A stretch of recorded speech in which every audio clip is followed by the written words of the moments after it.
Magandang gabi guys. Tayo ay maggigisa ng gulay, ginisang sitaw. Nalalagyan ko ng toge. So ito na, maglagay tayo ng konting mantika guys. Yan. Para sa ating ginisa. So guys, lagay muna natin yung bulaklak ng baboy. Yan ang aking sahog. Yan.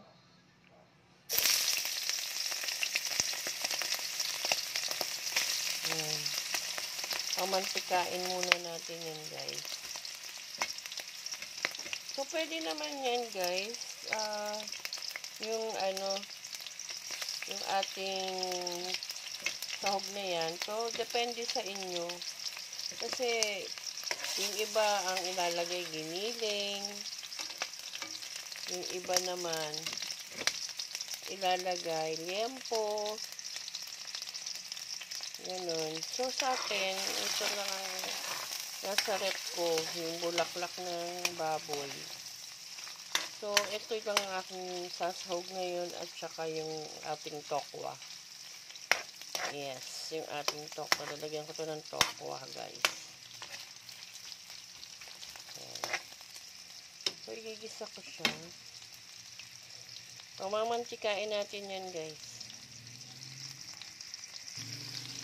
So, ayan.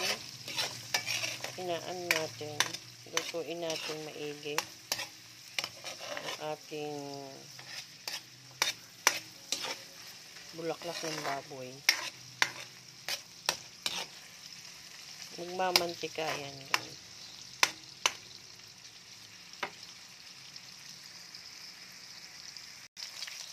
So, ayan. Haluin natin ulit.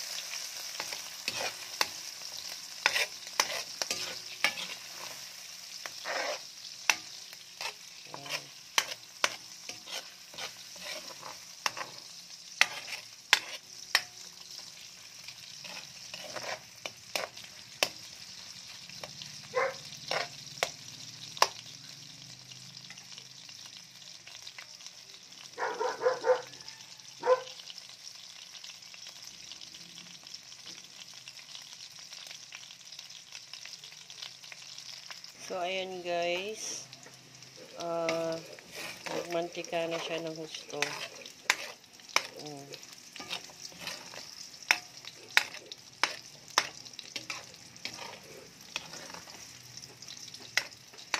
So, susunod ko ipiprito dyan guys yung yung tokwa.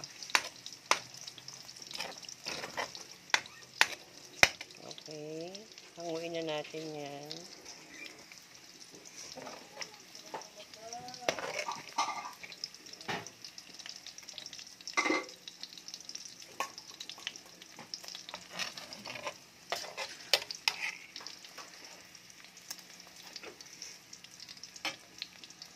Next natin guys, yung ating tokwa.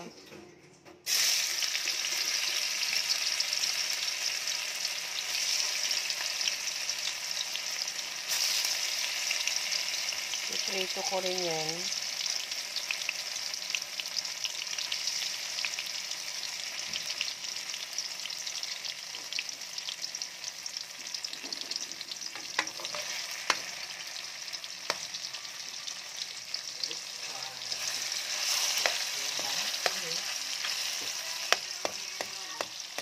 Ayan guys. Pirito natin yung tokwa.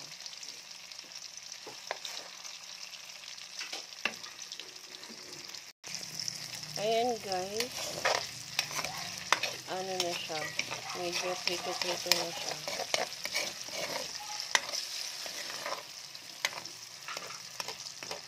So, ayan.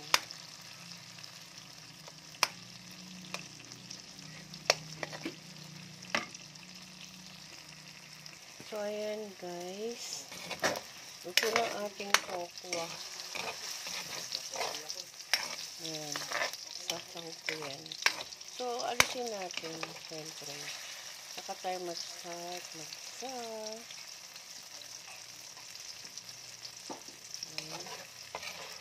So, magigisa na tayo ng bawang. Pinrito ko muna yung mga kasi isa pinamuntika ko.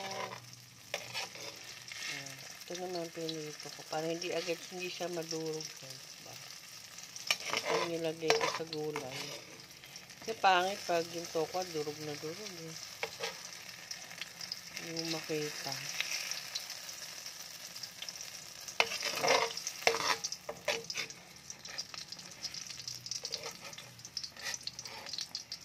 So guys, ayan. Ayaw pa magpakuha ng nag-iisang tokwa. Sana magpakuha ka na. Ayan. So ayan. Simulan natin sa sibuyas. Kasi mainit yung mantika. Kasi pag bawang inuna ko, sunog agad yung bawang ko. So sibuyas muna. Saka ko susunod yung bawang.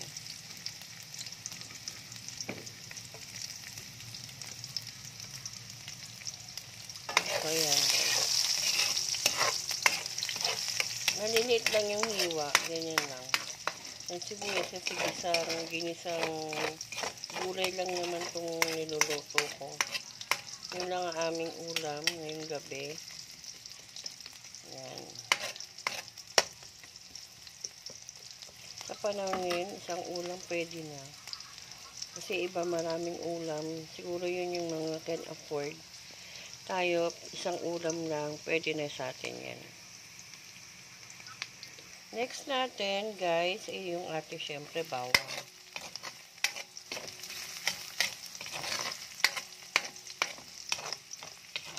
Ayan.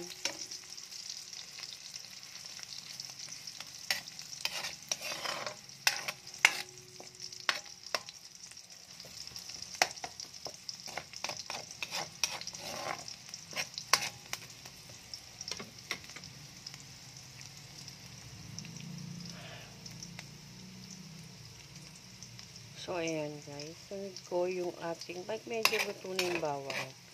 Ating kamatis.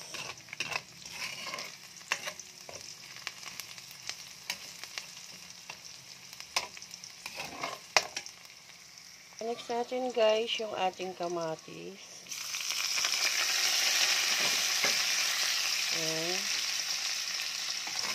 Sangkot siya natin maigi. Pisat-pisatin natin. Durugin ba? Ayan.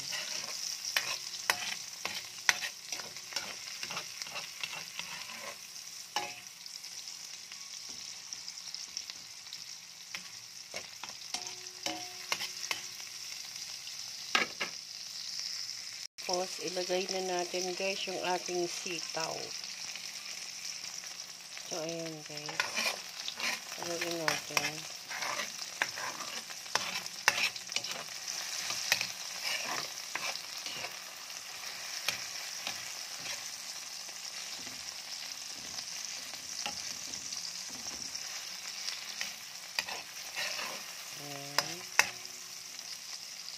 Lagyan natin yung ating sitaw.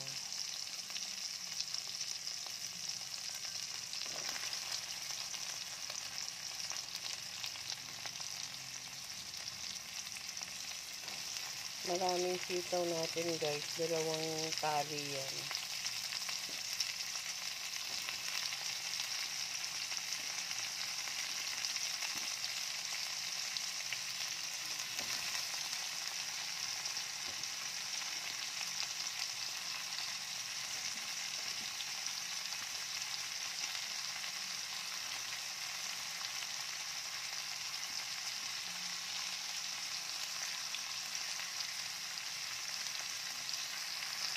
So, sangkutsoy natin.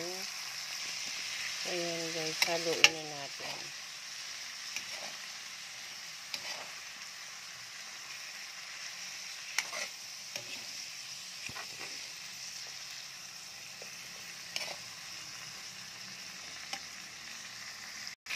Ayan guys, hinalo-halo ko na. Para yung mga sibuyas, bawang sibuyas, kamatis, mapunta dito sa babaw. Ayan.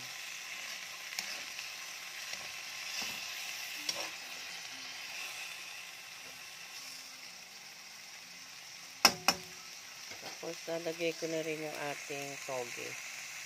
So guys, lalagay ko na yung ating toge, no?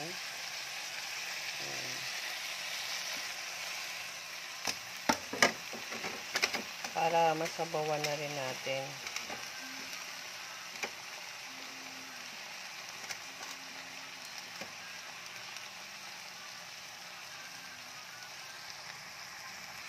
So, ayan guys.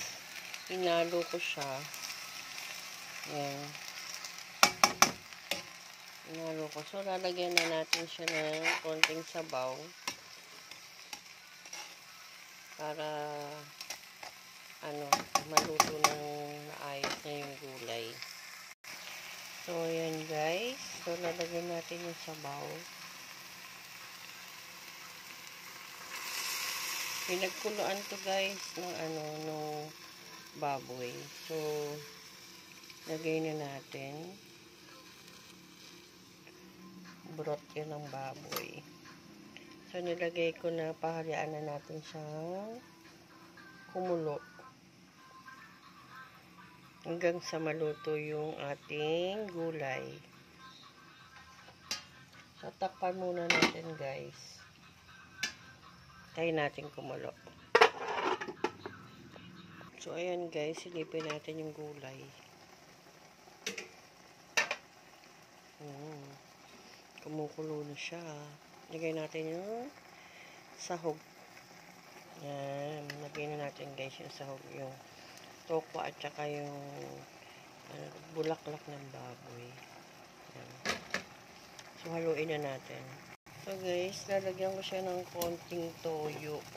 Kasi para may kulay naman siya kahit pa paano. Ayan. Ayan lang siya.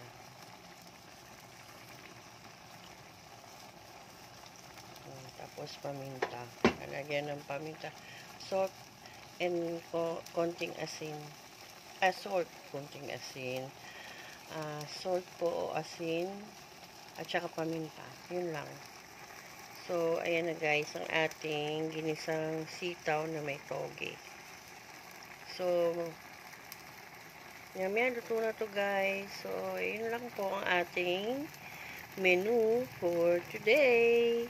So, maraming salamat po sa inyong watching. Sa pag-watch nyo sa channel ko. At saka yung mga nagko-comment dyan. Maraming salamat. At saka po, ano pa ba? Paki-like and share na lang po itong ating channel, Claire Geronimo Channel. Pa-subscribe na lang po. Salamat po. See you next vlog. Bye!